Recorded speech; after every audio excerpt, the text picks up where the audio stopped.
क्या कहता है बाबू कि बोर्ड एग्जाम में आप ज्यादा से ज्यादा अगर चाहते हैं कि आप 450 प्लस नंबर लाना चाहते हैं आप, तो उसके लिए आपकी लिखावट कैसी होनी चाहिए, आप एग्जाम में किस प्रकार से लिखेंगे कि आपके ज्यादा से ज्यादा नंबर है।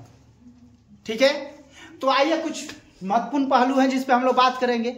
ठीक है, तो देखिए एक नंबर बात करते हैं बाबू कि कभी भी आप कोई भी जो सवाल का आंसर लिखिएगा तो टू दी पॉइंट लिखिएगा। टू दी पॉइंट का अर्थ समझते हैं क्या है, कि जो कहा गया है वही आप आंसर लिखिए, ये नहीं कि उसको गोल गोल घुमा रहे हैं, उस आंसर को घुमाने से कोई फायदा नहीं है।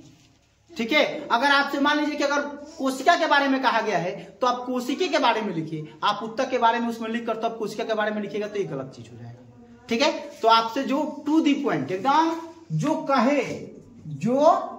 कहे उसे ही लिखें, उसे ही लिखें, यानी जो सवाल कहे उसी सवाल का आंसर लिखे, दूसरे सवाल का आंसर। ठीक है, दूसरा पॉइंट आता है बाबू इसमें कि आप जो है ना बाबू अच्छे कलम का उपयोग करें। ठीक है, हाँ, अच्छे कलम का उपयोग करें। देखिए अब अच्छा कलम क्या हो जाएगा बाबू कि अच्छा कलम कहने का अर्थ ये हुआ ना कि ये नहीं कि दामिल कलम नहीं, आप जिस कलम से आपके हाथ लिखने में अच्छी राइटिंग बैठता है बाबू उसी कलम का उपयोग करिए, चाहे वो कितना रुपए का भी कलम। ठीक है, जिसका आप उपयोग घर पे कर चुके हैं वही कलम आप एग्जाम में लेकर जाइए।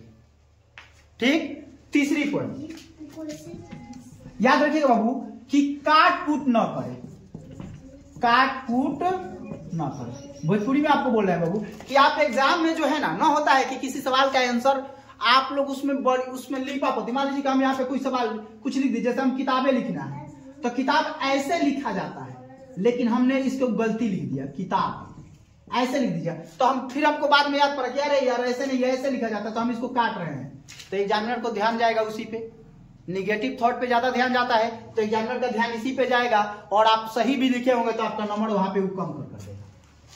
तो एग्जाम में काट कूट नहीं करना है, जितना काट कूट आप कम करिएगा उतना ज्यादा आपका स्कोर होगा। ठीक है, चलिए इसके बाद वाला पॉइंट पे बढ़ते हैं बाबू, साफ साफ लिखें,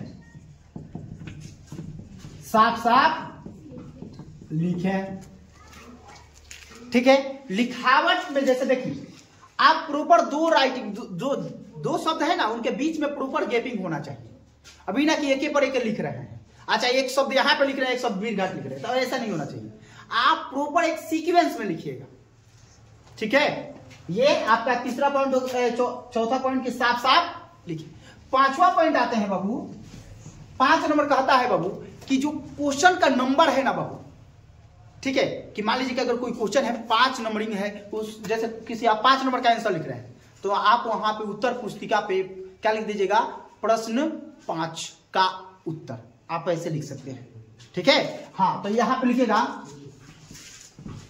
प्रश्न संख्या जरूर लिखिए, प्रश्न संख्या जरूर लिखिए, याद रखिएगा।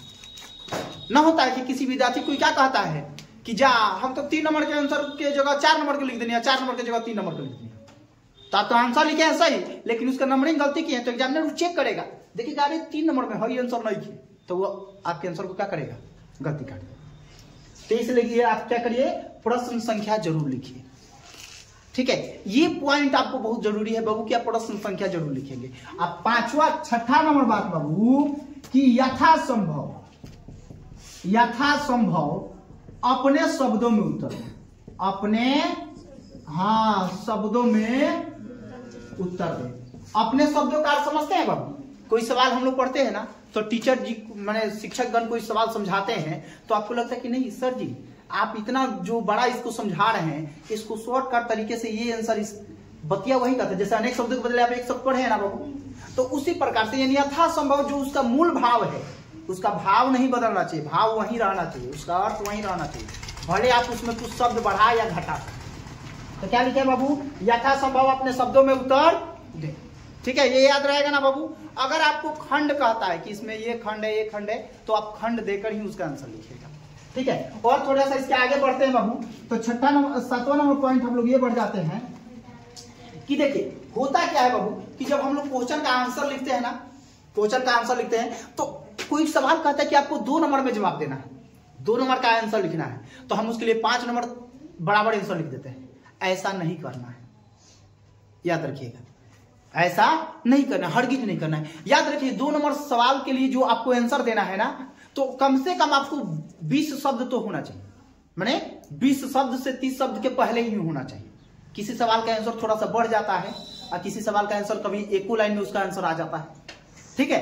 तो आप जो है ना बाबू याद रखिएगा कि ये क्या कहता है बाबू, अंक के हिसाब से, अंक के हिसाब से उत्तर दे, अंक के हिसाब से, ये नहीं कि कह रहा है 2 नंबर और उसके आंसर लिख दिया हम कितना नंबर, 5 नंबर का, तो एग्जामिनर तो आपको 2 ही नंबर ना देगा जी, कि उसका आंसर आपको 5 नंबर के बराबर दे देगा, नहीं ना देगा। आप लिखे हैं 5 नंबर का आंसर, लेकिन वो 2 नंबर का सवाल है तो 2 नंबर का आंसर देगा। आप लिखिएगा 5 नंबर का जो सवाल है और उसके 5 नंबर उससे मिलना है, आप उसका आंसर 2 नंबर के बराबर लिखिएगा तो एग्जामिनर आपको 5 नंबर कहां से दे देगा। लघु उत्तरीय सवाल का आंसर आप दीर्घ उत्तरीय लिख दीजिए तो एग्जामिनर तो लघु उत्तरीय के बराबर आंसर देगा, जो उसका नंबर देगा। आप दीर्घ उत्तरीय सवाल का आंसर लघु उत्तरीय के बराबर लिख दीजिएगा तो एग्जामिनर क्या कहेगा, ये कह रहा है कि 50 शब्द में लिखना है, विद्यार्थी हमको 5 शब्द में लिख दिया है, तो क्या करेगा, वो नंबर वहां पे काटेगा ना जी। तो ये पॉइंट ऑफ व्यू है जिसको आप बहुत अच्छे से ध्यान में रखिएगा। और याद रखिए बाबू कि आपका एग्जाम ना बाबू बहुत आसान होने वाला है, बहुत आसान। हम क्यों कह रहे हैं उस चीज का ध्यान रखिए कि थोड़ा सा हम इधर देख लेते हैं बाबू, कि आप इतना बड़ा याद रखिए कि आपको याद रखिए कि 100% वो ऑब्जेक्टिव दे रहा है। यानी अगर कोई पेपर आपका 100 नंबर का है तो 100 नंबर का आपको क्या देगा बनी, ऑब्जेक्टिव। यहां पे देखिएगा ऑब्जेक्टिव कितने नंबर का दे रहा है जी, 100 नंबर का। ऑब्जेक्टिव जब 100 नंबर का दे रहा है और उसमें से हमको सही सही कितना नंबर बनाना है, कोई भी आप सही आंसर उसमें से 50 रख दीजिए। क्लियर बनिया। सब्जेक्टिव भी देखिएगा, सब्जेक्टिव कह रहा है बाबू कि सब्जेक्टिव भी आपको 100 नंबर देगा, जिसमें से कोई भी आपको 50 नंबर का सही आपको आंसर क्या करना है, देना है। यानी कहने का अर्थ है बाबू कि जितना आपका एग्जाम होगा नंबर का, उतना ही नंबर का आपसे क्या पूछा जाएगा, उसके डबल नंबर का आपको सवाल पूछा जाएगा। यानी मान लीजिए कि हम कहते हैं बाबू कि 100 नंबर का एग्जाम होगा हमारा, मान लीजिए कि हिंदी का, तो 100 ऑब्जेक्टिव देगा, जिसमें से बनाना कौन ऑब्जेक्टिव है बाबू, 50। अब फिर हमसे 100 नंबर का भी सब्जेक्टिव पूछेगा, जिसमें से कौन नंबर का सब्जेक्टिव बनाना है बनी, 50 नंबर का। तो देखिए तो एग्जामिनर क्या कर रहा है कि 2 गो में 1 गो कोई भी आप सही सवाल बना दीजिए। आपको जैसे पत्र दे देगा 3 गो 4 गो पत्र दे देगा, आप कहेगा कि 2 गो पर पत्र लिख दीजिए। चाहे 2 गो सवाल देगा, 2 कहेगा कि पत्र लिखिए, 2 गो सवाल दे देगा पत्र वाला, उसमें से किसी एक पे आपको क्या करना है बाबू, पत्र लिख देना है। निबंध का आपको 3-4 ऑप्शन दे देगा कि विद्यालय पे, सरस्वती पूजा पे, बेरोजगारी पे, पर्यावरण पे, प्रदूषण पे, महंगाई पे, कंप्यूटर पे, इस पे आपको इतना सारा दे देगा। कहेगा किसी एक पे आप क्या करिए, उसमें निबंध लिखिए। आपके पास ऑप्शन बहुत ज्यादा है, किसी एक पे आपको जिस पे अच्छा से याद है प्रॉपर उसका शीर्षक, उसकी विशेषता, उससे लाभ हानि सब लिखकर पॉइंट टू पॉइंट देकर आप लिख लीजिए, तो आपका रिजल्ट कम होगा जी, कम नहीं होगा। केवल हमको एग्जाम के बारे में समझ नहीं है। आपका एग्जाम अगर कोई पूछ दे कि अच्छा एक बात बताइए आपका एग्जाम का पैटर्न क्या है, तो एग्जाम का पैटर्न क्या है जी, एग्जाम जब पैटर्न पूछेगा, पैटर्न कहेगा तो पैटर्न तो आपका यही ना है जी, एक ऑब्जेक्टिव है दूसरा सब्जेक्टिव है, यही ना है। एक ऑब्जेक्टिव हो जाएगा, ऑब्जेक्टिव, और दूसरा हो जाएंगे सब्जेक्टिव। क्या हो जाएगा, यही ना एग्जाम है बाबू, एग्जाम पैटर्न की आपको ऑब्जेक्टिव का सवाल पूछेगा और सब्जेक्टिव का।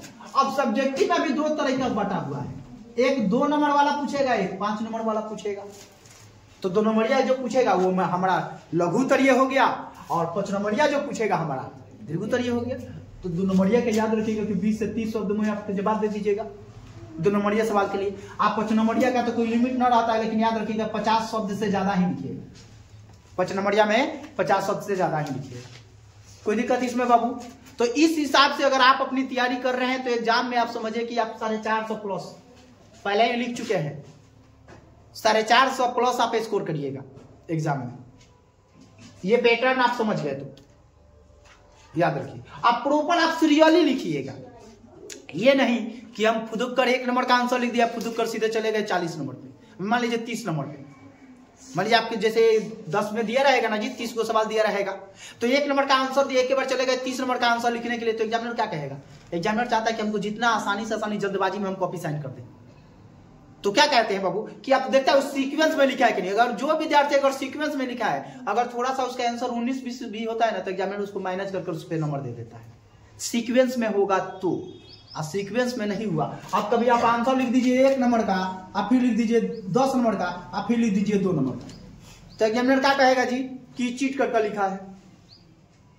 क्या कि 1 नंबर लिखा तो 2 नंबर जब यहाँ पे लिखा है तो 2 नंबर इसको यहाँ पे लिखना चाहिए ना, ताकि उसको खोजने में आसानी हो। जब एग्जामिनर को आसानी होगा तो याद रखिए कभी भी आपको नंबर ज्यादा देता जाएगा। जहां उसको खोजने में तकलीफ हो गया, उसको साइन करने में तकलीफ हो गया, वो क्या करेगा? नंबर उसमें से काटना शुरू कर देगा। आप लोग सुने ना बाबू, first impression is last impression. आप पहली बार किसी के समक्ष जैसे प्रस्तुत होइएगा, उसके दिमाग में वैसा ही चित्र बन जाएगा। यानी पहला सवाल का आंसर आप गलत लिख दे तो एग्जामिनर के दिमाग में बैठ गया है कि वाह कि विद्यार्थी पढ़ा लिखा नहीं है, अभी पूरे सवाल का आंसर ही गलती दिया होगा, तो एग्जामिनर एक जनरल मार्का देता चला जाता है। जो आप पूरा सही भी लिखे हैं उस पर भी आपको नंबर कम मिल जाते हैं। तो इसीलिए पहले सवाल का आंसर एकदम 100 पे 100% सही लिखिए। आप सीरियली लिखते चले जाइए, आपका रिजल्ट 100 पे 100% होगा।